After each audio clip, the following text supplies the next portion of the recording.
HOK, the text that changed everything. The text came at exactly 8:17 on a Tuesday night. I still remember because I had just sat down with a cup of tea after cleaning my kitchen. My phone buzzed. It was my oldest son, Ethan. I smiled before opening it. I wish I hadn't.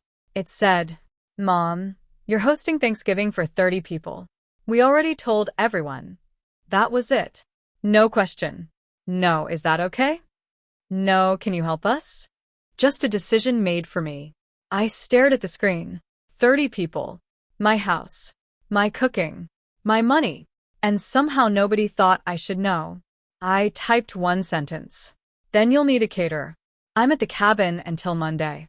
I put my phone on the table, turned it off, packed a small bag, and drove to the little cabin my late husband and I used to visit. I thought I was escaping one bad holiday. I had no idea that before sunrise, my son would call me crying, and the truth I would discover would destroy our family forever. He, the mother, who was always expected to sacrifice. My name is Linda. I'm 64 years old. For 30 years, I was the person who fixed everything. Family dinner? Me. Birthday cakes? Me. Christmas decorations? Me. Babysitting? Me. Cooking for 20 people while everyone else watched football? Also me. After my husband died, I thought my children would become closer. Instead, they became comfortable. Too comfortable. My daughter-in-law would say, "Linda loves doing these things." My son would laugh and say, "Nobody cooks like Mom." What they really meant was, nobody works for free like Mom. Every year, the guest list got bigger. Every year, they helped less.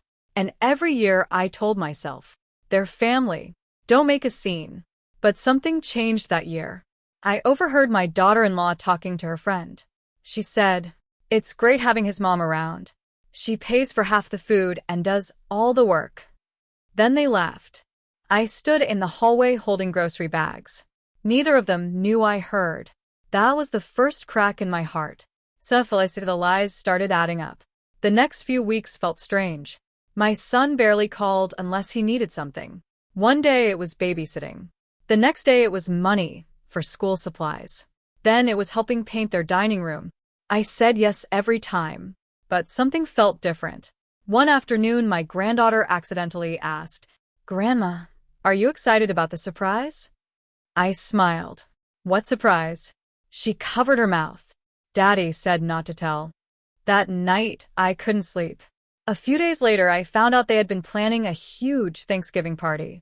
Not for family. For business partners, neighbors, friends, people I didn't even know.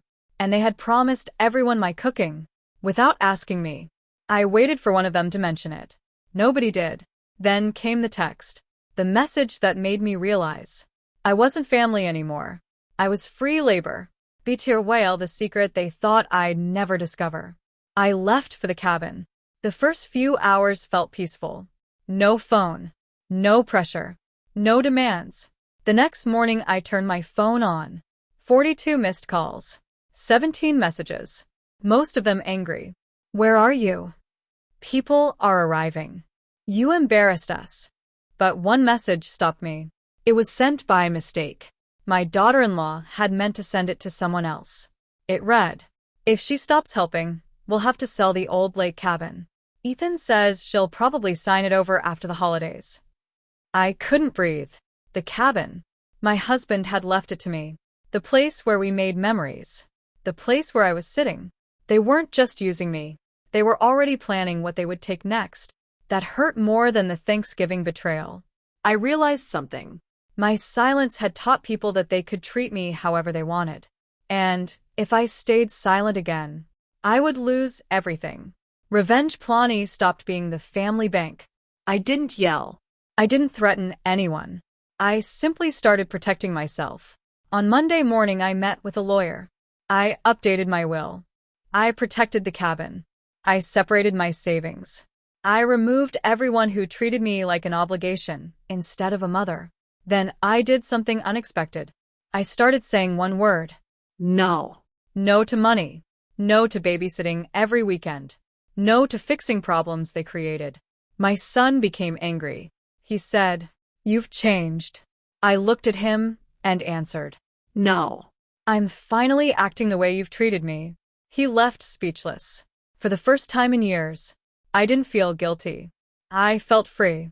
But the biggest surprise was still waiting. CLX, the truth finally came out. A month later, my granddaughter had a school event. I almost didn't go, But she begged me. while I was there, another parent walked up to me. She smiled. You must be Ethan's mother. I nodded. She laughed softly. I heard all about the Thanksgiving disaster. I felt embarrassed. Then she added, he kept telling everyone you abandoned the family after refusing to pay for the event. Pay? I had never agreed to pay. She looked confused. He said you promised to cover everything. Suddenly, everything made sense. The groceries, the decorations, the party, even the extra guests. My son had been making promises with my money. I confronted him that night. He denied everything, until his own wife admitted the truth. She had the messages. He had planned the entire event. He expected me to say yes because I always had. The room went silent. Nobody defended him. For the first time, the truth was exposed. Arasuto and the call I never expected. A few weeks later, my phone rang. It was Ethan. His voice was shaking. He said, Mom, I'm sorry. I stayed quiet. He started crying. He admitted he had spent years taking me for granted. He thought I would never leave, never refuse, never fight back. He was wrong. I forgave him, but I didn't return to the old life. The boundaries stayed. The cabin stayed mine. The respect had to be earned. Slowly, our relationship changed. Not because I sacrificed more, but because I finally valued myself. Moral and Inji, the lesson that changed my life. People don't always notice your kindness. Sometimes they simply get used to it. The hardest thing I ever did wasn't leaving Thanksgiving behind. It was believing that I deserved better. Family should never make you feel like an employee. Love should never come with endless demands. And sometimes the strongest revenge isn't hurting the people who hurt you. It's showing them that your kindness was a gift, not something they owned. Because the moment I drove away to that little cabin, I didn't lose my family. I found myself. And that was something nobody could ever take from me.